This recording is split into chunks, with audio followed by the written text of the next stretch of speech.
नमस्कार साथियों, स्वागत है आप सभी का। आज मैं एक ऐसा वीडियो लेकर के आया हूं जो आपके लिए गृह निर्माण के लिए बहुत बड़ी हेल्प करेगा। आप जीवन भर मेहनत करके धन को संचित करके और एक भवन निर्माण जिसमें आप आवास करते हैं उसके लिए लगाते हैं, लेकिन हम छोटी छोटी बातों पर तो ध्यान आकर्षित करते हैं कि हमें नॉर्थ में रेड कलर नहीं करना है, हमें इंटीरियर ये करना है, ये सीनरी लगाना है, वो आइटम टांगना है, वो लटकाना है, लेकिन हम बड़ी बड़ी बातों से दिग्भ्रमित हो जाते हैं। जैसे कि सबसे महत्वपूर्ण पार्ट है इसमें लैंड एनर्जी। इसके पूर्व मैं देख रहा था लंबे समय से हमारे अनेक वास्तुविद इसके जिक्र ही नहीं कर रहे थे, सिर्फ वह ओरिएंटेशन पे बात करते थे। लेकिन मुझे खुशी है कुछ अच्छे सच्चे वास्तुविदों ने आज भूमि की ऊर्जा पर बात करना प्रारंभ कर दिया है। मैं पिछले 25 वर्षों से लगभग भूमि की ऊर्जा पर बात कर रहा हूं कि 70% रोल है यदि वास्तु में तो वह है भूमि की ऊर्जा का। भूमि कैसी है निवास की, उसका रोल 70% होता है। 30% होता है कि ओरिएंटेशन वास्तु का, कहां किस दिशा किस विदिशा में क्या बनाना चाहिए। तो आप किसी एक्सपर्ट वास्तुविद से भूमि की ऊर्जा को चेक करा करके ही आप सबसे पहले अपनी लैंड का सिलेक्शन करें, चाहे वो निवास के लिए हो, चाहे वो आपकी फैक्ट्री के लिए हो, चाहे वो किसी ऑफिस या किसी अन्य कार्य के लिए क्यों ना हो। लेकिन हम सबसे पहले सिलेक्शन करेंगे भूमि का। लैंड एनर्जी हमारा बेस होगा क्योंकि 70% रोल जो है आपका लैंड एनर्जी का है। कम से कम 100 में से 50% एनर्जी आपकी भूमि में होना आवश्यक है। इसकी अनेक मेथड है, आप किसी भी एक्सपर्ट वास्तुविद से करा सकते हैं, जैसे कि मैं इन 2 कॉपर राडों के माध्यम से करता हूं। मैंने इन डाउजिंग टेक्निक पर एक पीएचडी की हुई है और मैं अनेक जो भी आज तक मैंने सिलेक्शन किए हुए हैं अनेक भूमियों के, वह सब आज की डेट में अच्छे आपके लिए कमाई करके और सुख शांति के सरोवर में डुबकी लगाने की कला सिखवा रही हैं। तो आपके लिए सबसे पहले लैंड एनर्जी चेक करना है। यदि लैंड एनर्जी किसी भी भूमि की कमजोर है तो उसे बढ़ाने की जो टेक्नोलॉजी है, 7 प्रकार की मेथड होती है। सबसे पहले आप उस भूमि की केमिस्ट्री को बदलें। यदि कच्ची मिट्टी है तो मिट्टी के 16 संस्कार कर दें।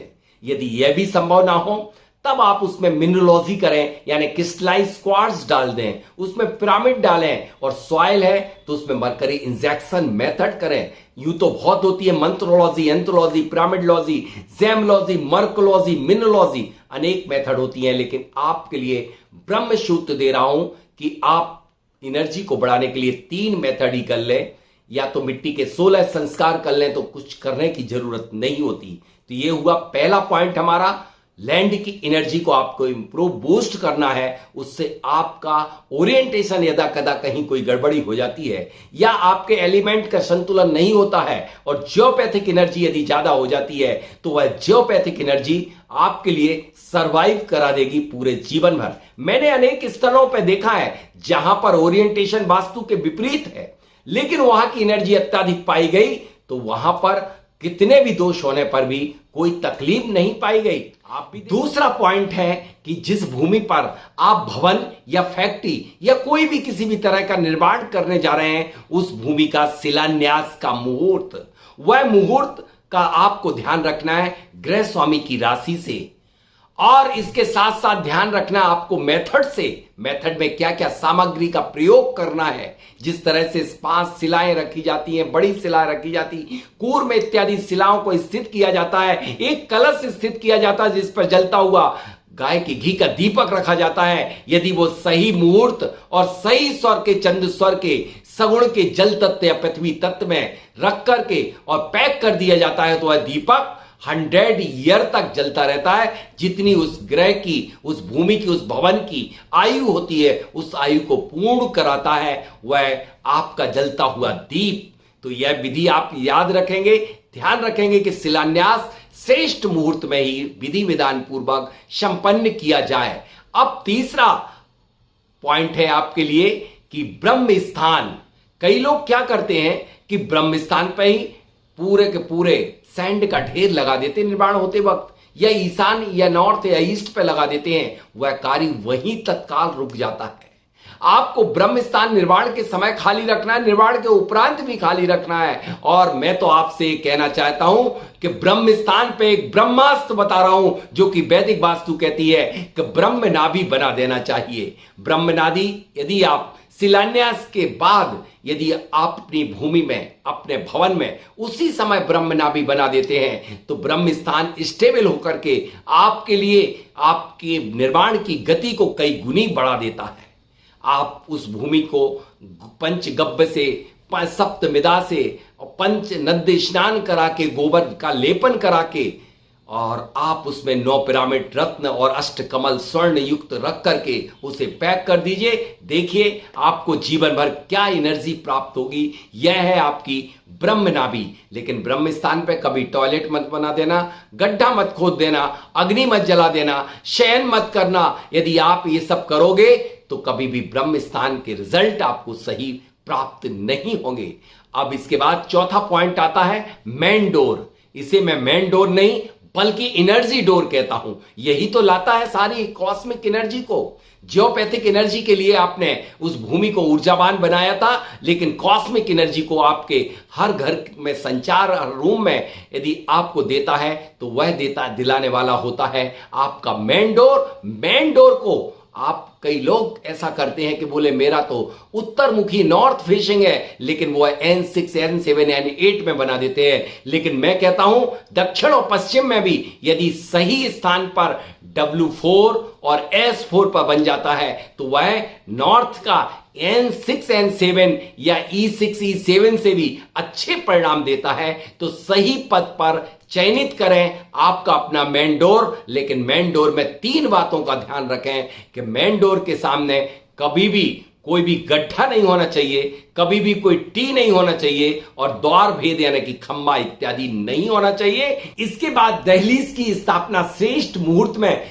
श्रेष्ठ सामग्री के साथ करें। सिर्फ सामग्री जो एनर्जेटिक सामग्री है वो सिर्फ चांदी का तार इत्यादि वैदिक वास्तु में माना जाता था कि चांदी के पत्रे, चांदी के सिक्के लगाए जाते थे, इवन दैट पूरे घर में लगाए जाते थे। मैं तो कहता हूं आप अपनी चौखट के चारों तरफ ही चांदी का तार घुमा दीजिए और रत्नों को डाल दीजिए। देखिए आपका घर रत्न प्रभा बन जाएगा।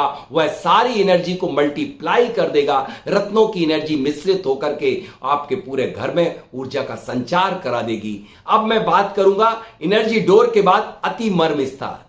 जो ब्रह्म में 9 अति मर्मा होते हैं उन पर ना आप दीवार बनाइए, ना आप पिलर बनाइए, और ना वहां पर आग और पानी के गड्ढे और या रसोई बनाइए। यदि ऐसा कर देते हैं तो बच्चे और गृह स्वामी और पत्नी सभी के लिए अलग अलग दुष्परिणाम भोगना पड़ते हैं। मैं कहता हूं कि सबसे पहले मैप बनाते समय इन 9 बिंदुओं को आप चिन्हांकित कर लें, उन पर कभी भी ऐसा ना करें। मैंने अपनी केस स्टडियों में अनेक जगह देखा है कि अनेक रोगों से जो पीड़ित पाए गए, जब मैंने ब्रह्म स्थान की स्टडी की तो पाया गया कि वहां पर ही आपने कॉलम या फिर दीवार या फिर गड्ढा या चूल्हा जल रहा था, जैसे ही हटाया गया कि उसके शुभ परिणाम मिलना प्रारंभ हो गए।